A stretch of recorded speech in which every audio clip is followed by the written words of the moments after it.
Hi, my name is Russell, and I think I might have the greatest job in the world. I work at the video store, the one just down the road from you that you can go to once a week whenever it's movie night. Why I love my job is because when the store is quiet, I get to watch movies all day long and talk about them with my friends that work here. If you are listening to this, you are listening to the first episode. This has been years in the making. Anyone who knows me knows I've been speaking about podcasts for ages. I've been speaking about this podcast for ages, and so it's great to finally have it ready, made, and here for you to enjoy. We always looked for something that could come out of the Bioscope. That's my main responsibility, is owning and managing the Bioscope, which is an independent cinema here in Johannesburg. And I think now more than ever, there is such an overwhelming amount of content available for us to consume and watch that, just like in the spirit of the Bioscope, we can hopefully be a way to help curate through all of that, and also just a place for you to come once a week where, in a quick, fun, concise way, you can get tips and advice and some context on what you could be watching out there in all the streaming platforms available to us here in South Africa, as well as out there in cinemas. The first episode had to be, and could only have been, with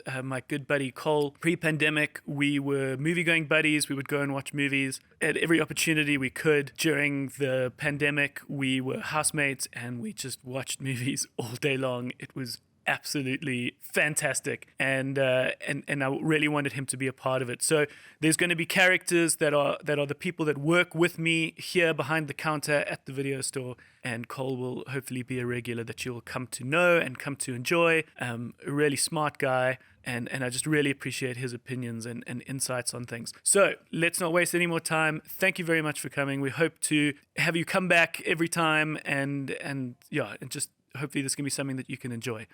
Let's get the show underway. Did you see that thing yesterday on the TV? It was really interesting.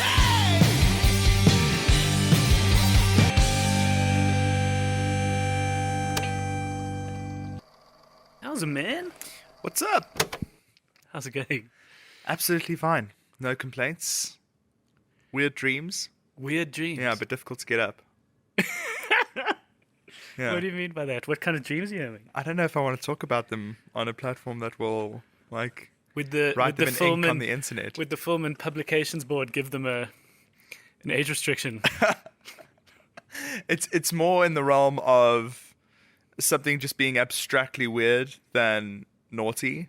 Like, I don't have naughty dreams anymore, which I'm kind of not happy about. But it's all I remember is that one of my friends was at a fair in England, and then we had to stand up at this fair and sing the national anthem, which was Star Spangled Banner. Okay, not even the South African Not national even. No, I thought anthem. we were going to sing God Save the Queen. But and then my friend spun a ball of yarn, and then won a prize, and the prize was a giant grape that was filled with a bacon-wrapped shrimp. All right. Yeah, I Lovely. don't know if I was watching too brain. much Parks and Rec, but it's just crazy the images that the brain comes up with when you sleep. It's bizarre. Like, Well- when we enter the world of dreams. Speaking of abstract, weird things, I watched Unicorn Store last night. Okay. Do you know about that? No.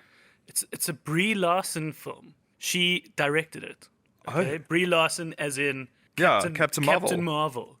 So it's like a sort of passion project film. It's Netflix. It's a Netflix film, and I was hoping you'd seen it, because it's one of those movies, kind of similar to what you and I watched in lockdown, where you watch it and then you really have to kind of read something or hear something afterwards, because it's quite bizarre, and I think it's going to catch a lot of people off guard, and a lot of people are going to give up halfway and go like, "What?" What? But it's strange. She basically, you can't figure out throughout the movie whether she's this young woman who is like a little bit special, like a little bit Okay. on the spectrum. Yes. She's never quite grown up, but she's always dreamt of having a unicorn, owning a unicorn, and then she eventually gets invited to a store where Samuel L. Jackson is going to now give her a unicorn. Okay. But everyone else is like, this is bizarre, this is crazy. Yeah. But she's sort of, it's all about her getting this unicorn. It's weird. Okay, but Interesting. if you haven't seen Quirky it, weirdness. It does sound but like my not in a dreams. way like it almost reminded me a little bit of like when you watch a film like I Heart Huckabees. Did you ever watch that No. with Mark Wahlberg and Dustin Hoffman? No. And that was very bizarre, like very off the wall, but it kind of held together by some logic. This sort of had no logic, and you weren't quite sure what it was. You were like, is this her childhood coming to an end? So Is it it about- basically left you with far too many questions. Yeah, and it sort of, if it was an analogy, it wasn't necessarily the sharpest, clearest one, which it doesn't always have to be, but But if that's not there, if that's not if the there, then clarity it is was not there, then there must be missing. something else, right? That Yeah. engages you or that makes you, that like roots you. Yeah, but we finished watching Yellowjackets. Okay. And? Well, the first season of Yellowjackets. Okay, so there's only Ooh. one season at the moment. One season at the moment. It seems like, according to IMDb, there's a second season in like that's been commissioned. So there's like a 2.1, but that's blank. There's no information. Okay. So I don't know when they're going to do it, but it's creepy, eh? At the moment, you're watching this on Showmax, right? It's on Showmax. Okay. Yeah. So I finished the first season, and we recommended it to Jenny, Leslie's twin sister. So they've been watching it now. Okay. And she's like, I'm a little freaked out. Like it's a little creepy. It's got this kind of air of creepiness, and even in the opening titles, like it's odd, it's weird, it's like this kind of 90s punk rock. Oh no, it's a creepy show. Tell me what it's about again. It's about the soccer girls, the soccer team that get stranded. Their plane crashes and they get Okay. stranded in the wilderness, and they kind of get stuck there for over a year. Oh, God. And so it jumps between them and the 90s as these young girls. And then there's a handful of them in 2021 going like, we don't want to talk about it. What happens there? Like, they're haunted by what they did. Interesting. So the linearity of it is a little bit messed up. But 'cause you we're sort of flashing jump back and between the forward. two, and certain things kind of happen. And then as the season goes, you sort of see like, okay, this is what happens to this girl. very This is what interested in happens to that seeing- girl. But you get a few glimpses of how far they got, and it's like, it's creepy and weird. And they just descended into sort of this like weird chaos. Yeah. Weird. So it really is like a Lord of the Flies, maybe Yeah. Stanford prison experiment like situation where you Totally. are Totally. in the worst little bits of what humanity is capable of.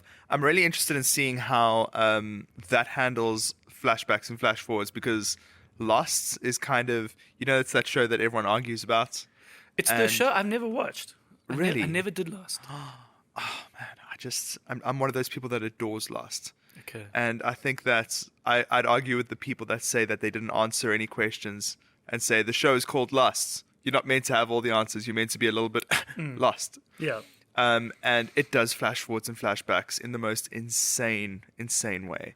And then it also integrates it into like an M. Night Shyamalan plot twist kind of thing at the end of season 2, where you don't see things coming. But it's also about, stranded on an island and people being indoctrinated by a system or like human experiments, that kind of thing. How many And it's seasons were there? amazing. 6. And did you feel that it ended okay? Because that was one of those shows that people were upset about the If ending. anyone says that none of it was real, they were in purgatory the whole time throughout all 6 seasons, they don't know what they're talking about. They're wrong.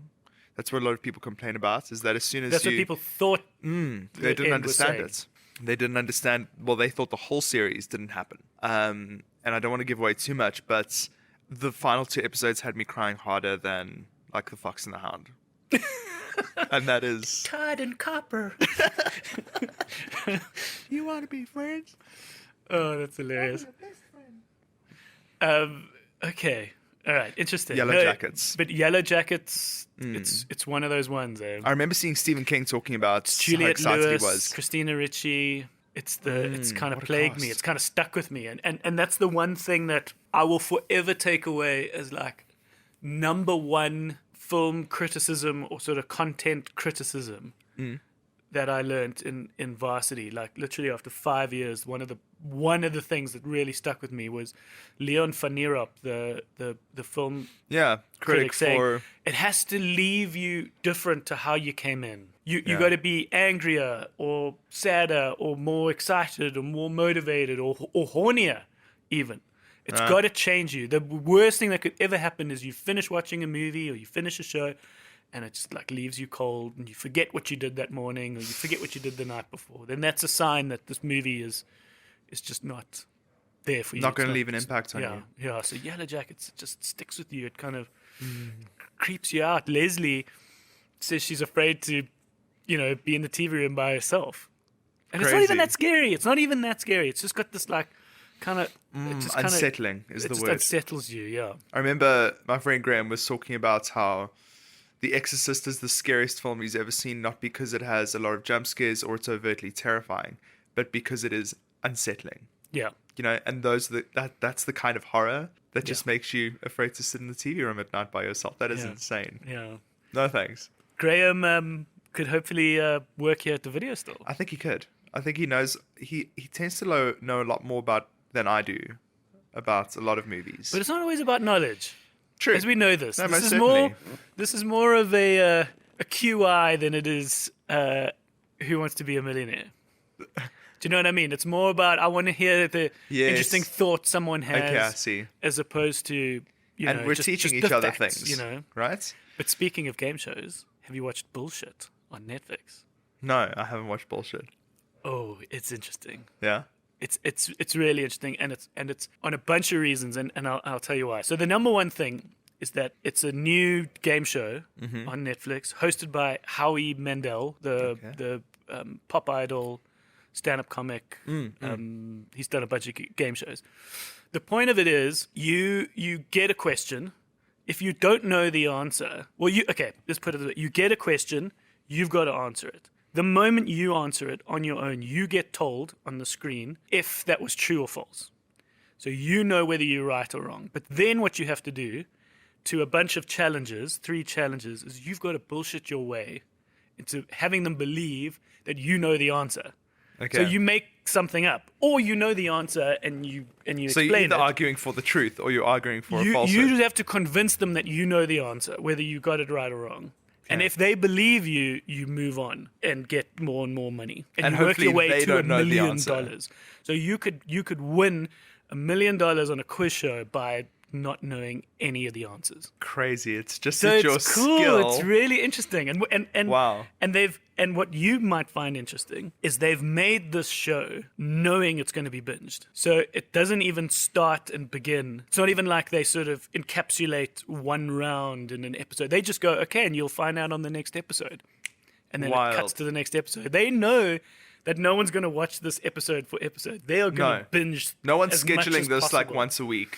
Yeah, so it's interesting to start seeing these kinds of shows that are not made for old television. They're made for new television. They must have just shot. That is insane. They could have shot this whole thing in a day or 2 days. But they have an entire And then, season. they took all the content, edited it up, and made a season. Because they could probably only get Mandel for 2 days. That's probably how long they could afford him. And they just rotate these things. And another thing that's interesting is you can also hear these like background noises. 1 or 2 quick cuts where you can hear like the microphone in the studio going, okay, let's reset. And, some stage hands kind of bringing people in, which is also something you never saw before. So it's like it's this peering behind fancy, the curtain. polished thing, but it's just so much smarter, and they sort of are aware of where they are, which is on Netflix. That's interesting. I need to get into more game shows. I feel like I only stumble onto YouTube clips. Well, it's one of those things that I think a lot of people study for other reasons. They study how humans react, how they lie, how they don't lie. Like, this is an exercise in how people lie.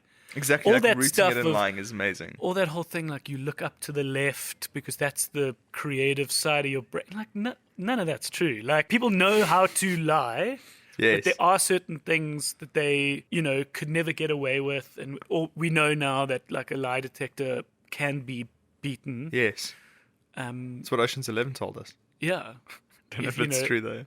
Need to watch some Mythbusters again. I think for the most part, it can be done. Yeah. If you certainly prepped and know what you're kind of coming in for. And it's interesting. There's guys that are like really cocky when they're the challengers, thinking that you did this, you did that, so I could tell that you were lying. And there was a term that's a weasel word. The one guy weasel sort of word. said something, and he said that's a weasel word, and the guy was like, "What the hell's a weasel word?" And it's like that's the term for someone saying something when they know it's a lie. They sort of use that phrase, or that's a way that kind of gives away whether someone is being a weasel. It's an interesting What? term, but the moment that guy then got on in front of everyone and had to lie, like you could see it in his eyes. He was like a deer in headlights. He gave too much away. Where the other guys there is someone who wins $1 million, which is great.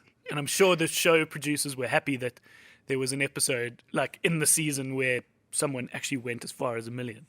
And she was very stoic. She was very calm. There were other people that like sort of had to almost like hold their finger with their other hand, and they were, they could show their nerves. It's an interesting thing. It's hilarious. I don't think I wear my heart on my sleeve. I give way too much away. I'm a very open book. Yeah. In general, so I think I would be bad at it. But it'll be interesting to see if more seasons come, how the game changes when people start watching it and they start becoming aware of what you must do, what you mustn't do. And I'd be curious to know whether the game will lose its charm when people are more prepped and ready for that show specifically. Yes. They want to go on that show and they know this is what I'm going to do.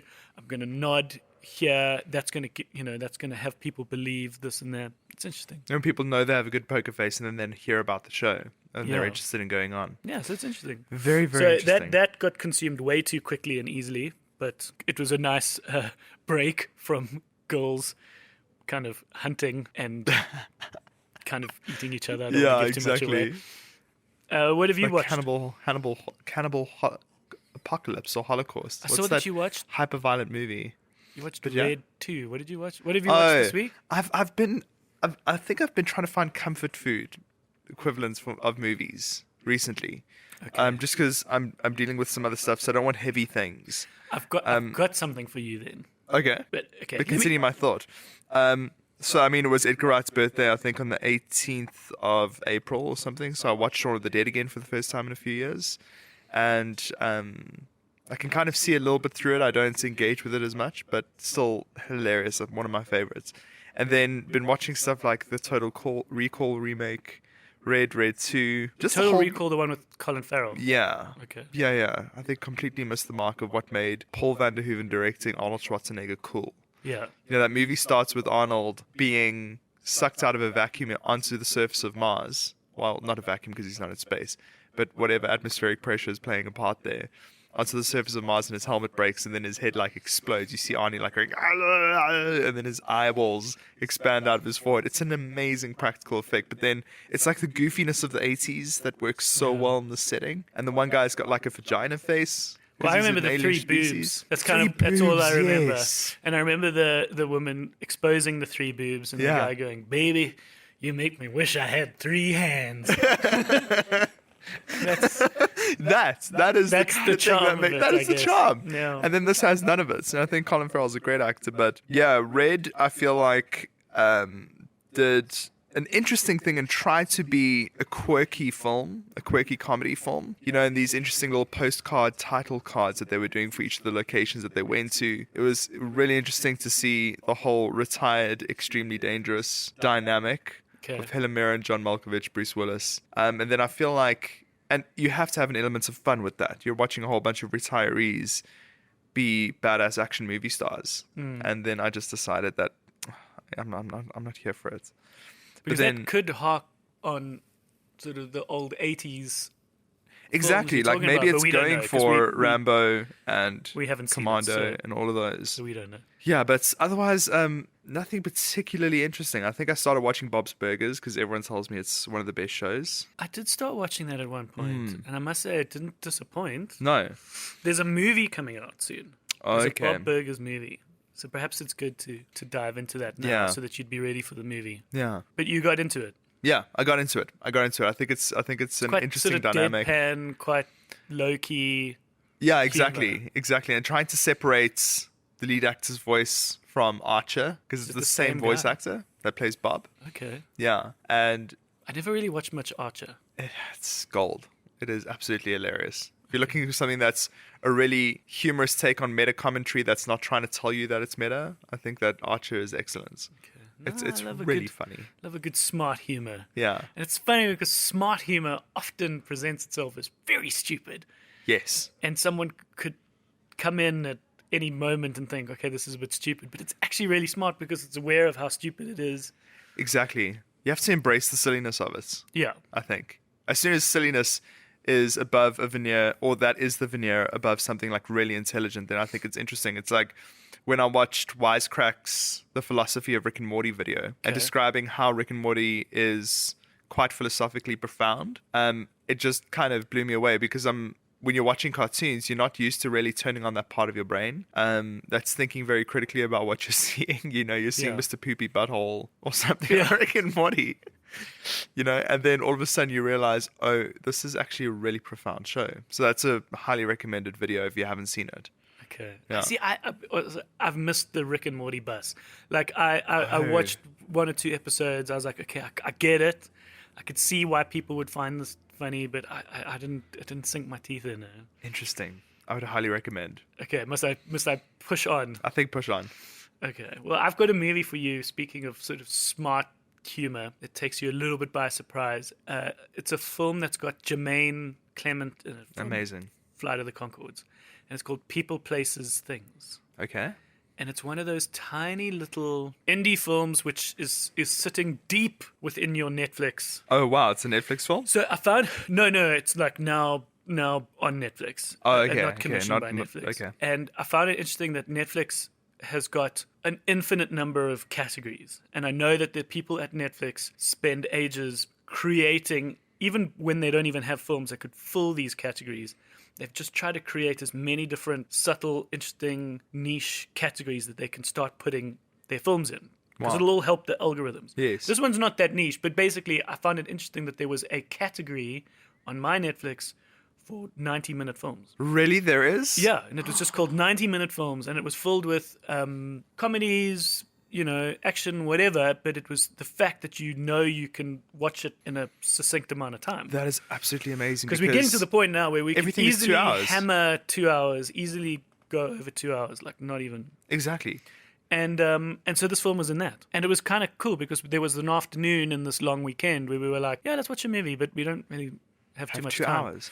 And we found this People, Places, Things, and it's just this lovely, small indie comedy about Jermaine is the sort of the dad in this family. He's got 2 kids with his wife, and pretty much right at the get-go, he catches her cheating on him. They split up, and it's about him kind of finding himself post-marriage, being a dad, wanting more time with his kids, but just, not having the lifestyle or the geography in New York to like get his kids to school on time. And there were a couple of moments in the movie where you think, I know how these comedies work. This is going to escalate, or this is going to get physical humor, or this is going to be bigger, because that's kind of what we used to. Yes. But you realize we're slowly moving away from those kinds of silly comedies, those kind of situational, dumb, physical comedies. And this one is a lot more smaller, and it's got such a little indie charm to it, and the writing is great, and there's almost these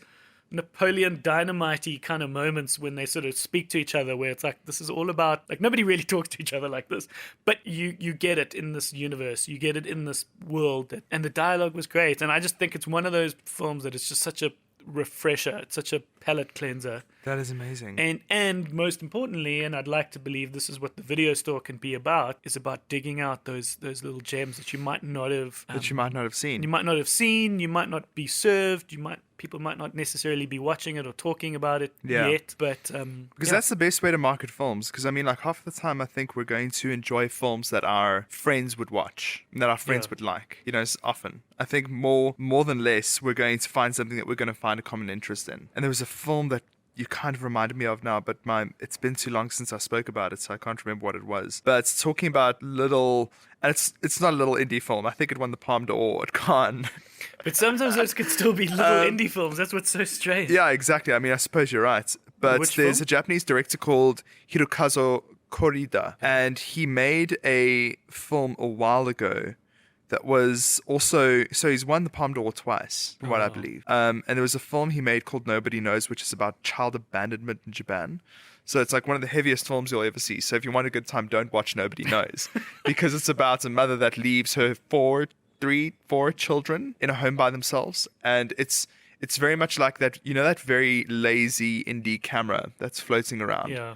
It's like that vibe. We're witnessing the children in this space, going about their home, trying to survive, maybe stealing something here and there, and then they're kids, so they're stupid, and there's like an infant basically, and things go wrong. So it's like wildly traumatic film. But then he made this film in 2018 called Shoplifters, and you know those, it's like Hayao Miyazaki movies that will just lift your spirits and ascend it to another plane of joy and happiness when you watch those movies. Yeah. Shoplifters is that, but it's about this destitute family who take in a child that's being abused by her parents. The child kind of runs away, and then they take in the child to look after the child, but then the child has disappeared and they've abducted the child kind of dynamic. Okay. And it's about the life that they live trying to survive in Japan as a poverty-stricken family with an elderly member of the family. And it sounds like a really depressing story, but I cannot tell you how beautiful it is. Okay, but that's out there somewhere in the depths of the internet. Yeah, That's exactly. Not, I it's don't not think on any that's something streaming to platform. stream. Yeah. Okay. Which is frustrating. Okay. It's frustrating as hell. But yeah. Sometimes we just need, sometimes we just need a little bit of an easier, uplifting watch. I must say that's something my parents are all about these days, and it's so funny whenever I meet my dad for a breakfast and we talk about some of these things. He always just says the same thing. He's like, we just want happy stories. We just, life is hard, and it's like we just want a good happy story. So they're like, every now and again when I see one of those movies, I'm like, okay, Popsy, I've got a movie for you, man. Like just, like Rescued by Ruby, that like cheesy movie on Netflix all about the guy training the dog to be part of the canine unit. Oh, okay. And it is so cheesy. Yeah, but let me tell you, you watch it and you're like, sweetheart. just a good happy movie. Sister. So, yeah. No, lovely. Okay, so we need more of those. Yeah, we do need more of those. And they're Okay, not on so the Hallmark channel because my mom gets obsessed with the Hallmark channel. Is that still a thing? I don't know, but she finds them on YouTube. It's like, I don't think that's a Hallmark thing on movies. TSTV. We must check. Yeah. But I mean, good Netflix riddance. is making more and more Hallmarky Christmas made for movies, TV like, movies. Yeah.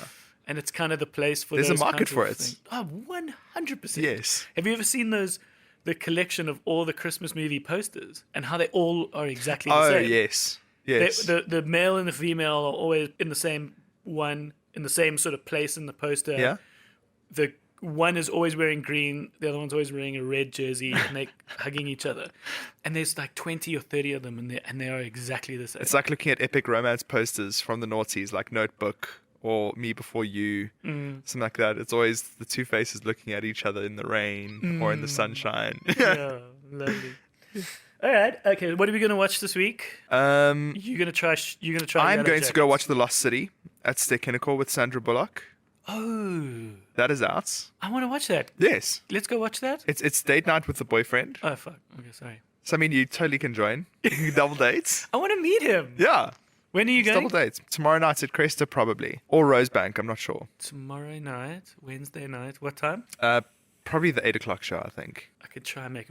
We got band practice. Oh, band practice. We got band practice, bro. Good band practice. But we could be done by then.